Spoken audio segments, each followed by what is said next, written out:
Assalamu alaikum, dear students. The topic we are going to discuss today is aerosols.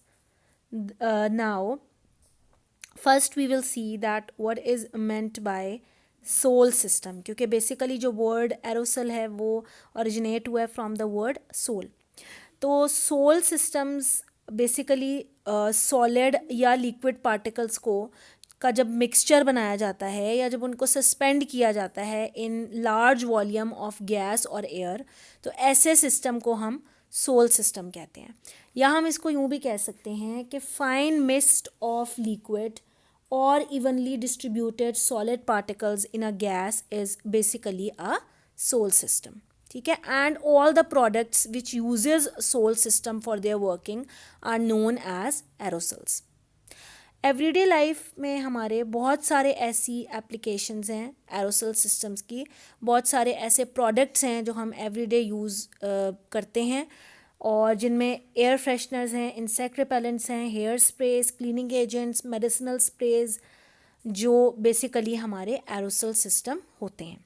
यहाँ पे अगर आप figure देखें तो इसमें आपको डिफरेंट एरोसल सिस्टम ऐसे नज़र आ रहे हैं जो एवरीडे लाइफ में इस्तेमाल किए जाते हैं. अच्छा, नेक्स्ट हम ये देखेंगे कि हमारे पास कुछ नेचुरल एरोसल्स भी हैं. जैसे स्मोक जब बनती है तो बेसिकली उसमें क्या होता है कि सॉलिड के सस्पेंडेड पार्टिकल्स होते हैं गैस में. फिर स्मोक, फोग, स्टीम, क्लाउड्स, अब इन सब में क्या हो रहा है, यहाँ पे वाटर ड्रॉपलेट्स सस्पेंड होते हैं in a large volume of gas. तो इसलिए हमारे पास नेचुरल एरोसल सिस्टम्स में ये एग्जांपल्स शामिल हैं. नाउ हम चूँकि जिन एरोसल सिस्टम की बात कर रहे हैं वो ज़्यादातर वो प्रोडक्ट्स हैं जो हम एवरीडे यूज़ करते हैं. तो हमारे एरोसल सिस्टम्स के बेसिक 4 कंपोनेंट्स हैं या 4 पार्ट हैं. ठीक है. अब उसमें जो पहला पार्ट है उसको हम कहते हैं प्रोपेलेंट, फिर प्रोडक्ट कॉन्सेंट्रेट या उसको हम कहते हैं product, then the container in which the product is being contained and the valves which allow the proper amount of product to come out of a can.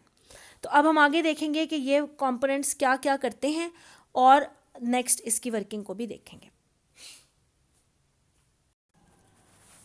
अच्छा, अब हम ये देखेंगे कि प्रोडक्ट और प्रोपेलेंट, वेल्व और कंटेनर, जो 4 components हैं एरोसल सिस्टम के, इनकी क्या वर्किंग है. प्रोडक्ट हमारे पास बेसिकली हमारा एक्चुअल एक्टिव इंग्रेडिएंट है, वो ऐसा फ्लूइड है जो हमें एक्चुअली चाहिए था एज अ प्रोडक्ट जब हमने एरोसल कैन लिया था. ठीक है. जैसे अगर मेडिसिनल स्प्रे है तो जो मेडिसिन आपको out of the aerosol can चाहिए वो आपका प्रोडक्ट होगा.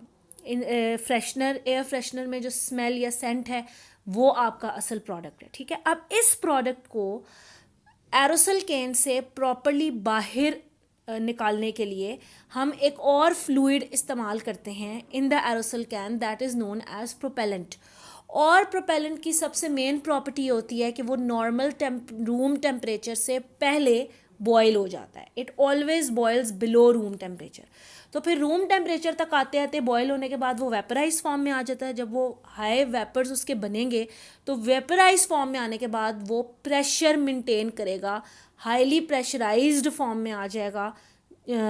तो हाईली प्रेशराइज्ड फॉर्म में आने की वजह से it will responsible for developing proper pressure with in the container. और उसके अलावा जो दूसरा इसका मेन इम्पॉर्टेंट फंक्शन है वो ये है कि it is the mean of pushing the product out of the can. ये हाई जब वेपराइज फॉर्म में आएगा तो इतना हाई प्रेशर एग्जर्ट करेगा on the propellant fluid, on the product, that it will be easily come out of the aerosol can. तो इसके 2 ये मेन इंपॉर्टेंट फंक्शंस हैं.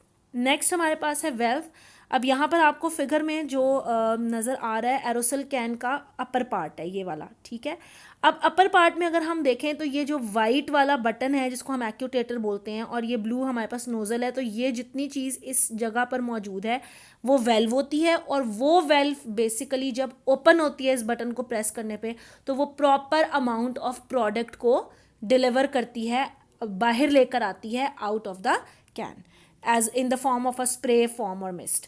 उसके बाद कंटेनर. अब जो हमारे पास इस अपर पार्ट के नीचे प्रॉपर कंटेनर एरोसल का लगा हुआ होता है वो ज़्यादातर सील्ड मेटालिक होता है क्योंकि हमारा हाईली प्रेशराइज्ड कंटेनर होगा एरोसल कंटेनर. तो इसलिए उस कंटेनर को ऐसे मटेरियल का बना हुआ होना चाहिए जो हाई प्रेशर को विथस्टैंड कर सके, और वो एक सील्ड मेटालिक कंटेनर होगा। सील इसलिए ताकि प्रेशर जो है वो प्रॉपरली लॉक रहे, सील रहे, जो हमारे प्रोडक्ट्स हैं वो बाहर लीक आउट ना कर सकें। ठीक है, so this is the function of these four. Okay, अब इस फिगर में हम इजीली देख सकते हैं what are the different components of an aerosol system, या ये हमें एक एरोसल सिस्टम, एरोसल केन नज़र आ रहा है। ठीक है, अब यहाँ पे अगर हम देखें तो ये जो ब्लू वाला पार्ट है ये बेसिकली प्रोडक्ट और प्रोपेलेंट का मिक्सचर है। प्रोपेलेंट हमारा एक ऐसा फ्लूइड है जो रूम टेम्परेचर के बिलो बॉयल करता है, रूम टेम्परेचर तक आते आते वो वेपराइज हो चुका होता है, वेपराइज होकर वो हाईली प्रेशराइज्ड फॉर्म में आएगा, कुछ तो यहाँ पर मिक्स हो जाएगा, बाकी जब वेपराइज फॉर्म में है वो इधर ऊपर इसके हेड स्पेस के मतलब ऊपर वाले पार्ट के बिल्कुल नीचे मौजूद होगा। ठीक है, ये हमारे पास एक मेटालिक कैन है, फिर एक डिप ट्यूब है जो वेल्व के साथ अटैच होती हुई नीचे तक आ रही है, जो कि प्रोडक्ट को ही बाहर लेके जाने के लिए हेल्प करेगी। और वेल्व जो है उसका ये बेसिक काम यही है कि वो जब ओपन अप होता है तो प्रोडक्ट बाहर जाता है, और जो एक्यूटेटर है ये बेसिकली वेल्व की ओपनिंग और क्लोजिंग को या वेल्व की वर्किंग को जो है वो ज़्यादा इजी बनाता है। Okay, now we will see the working of an aerosol system, that how does an aerosol can work. अच्छा, अब इस केस में हम देखेंगे कि अभी इनिशियली हमारे पास जो एरोसल सिस्टम या एरोसल कैन का अपर पार्ट है वो यहाँ पे दिखाया गया है। ठीक है, तो इधर आपको नज़र आ रहा होगा ये रेड कलर का एक बटन है। ठीक है ना, ये बटन अभी अप फॉर्म में है। अप फॉर्म का मतलब है कि अभी इनिशियली ये क्लोज्ड है, हमने प्रोडक्ट और प्रोपेलेंट को बाहर या प्रोडक्ट को अभी कैन से बाहर नहीं निकाला। ठीक है, तो यहाँ पर जो ये नैरो ट्यूब है दैट इज़ बेसिकली नोज़ल, ये एग्जिट ट्यूब है जहाँ से प्रोडक्ट हमारा बाहर आता है। ये जो रेड कलर का ये वाला पार्ट है ये शो कर रहा है वेल्व को, जो कि अभी क्लोज्ड फॉर्म में है या क्लोज्ड पोजीशन में है, और इसके नीचे ब्लू कलर के स्प्रिंग्स लगे हुए हैं। स्प्रिंग के नीचे जो ये येलो पार्ट है इसके साथ डिप ट्यूब होती है जो प्रोडक्ट और प्रोपेलेंट के मिक्सचर में मौजूद होती है और जहाँ से हमारा प्रोडक्ट प्रॉपरली ऊपर की तरफ आता है। ठीक है, अभी हम ये कहेंगे कि the button at the top of the can is normally in its up position, the exit tube on valve is safely closed, यानी ये वाली ट्यूब अभी क्लोज है। अ spring holds the valve tightly in place, ये जो spring है ये valve को टाइटली अपनी प्लेस पे रखता है ताकि जो वेल्व है वो प्रॉपरली सील्ड और क्लोज्ड हो, और इस बटन को प्रेस करने के अलावा कोई भी प्रोडक्ट हमारा बाहर को ना जाए या लीकेज प्रोडक्ट की ना हो। नेक्स्ट कंडीशन में हम ये देखेंगे कि अब हमने वेल्व को ओपन कर दिया। वेल्व को ओपन आपने कैसे किया है, जो बटन पहले अप पोजीशन में था उसको बॉटम की तरफ प्रेस किया गया, जब प्रेस किया गया तो वेल्व ओपन हुई, वेल्व अब ओपन फॉर्म में है। ठीक है, और ये जो एग्जिट ट्यूब है यहाँ स्प्रिंग कॉम्प्रेस हुए, स्प्रिंग ने कॉम्प्रेस होकर वेल्व को ओपन किया, एग्जिट ट्यूब के थ्रू हमारा जो अंदर प्रोडक्ट और प्रोपेलेंट का मिक्सचर था वो हाई प्रेशर के साथ बाहर आए, और इधर लगी हुई नोजल ने उसको फाइन ड्रॉपलेट्स या मिस्ट की फॉर्म में कन्वर्ट किया, जिसकी वजह से हमें एक प्रोडक्ट प्रॉपर फॉर्म में बाहर निकली हुई मिलेगी। ठीक है, so by this you can easily see the working of an एरोसल।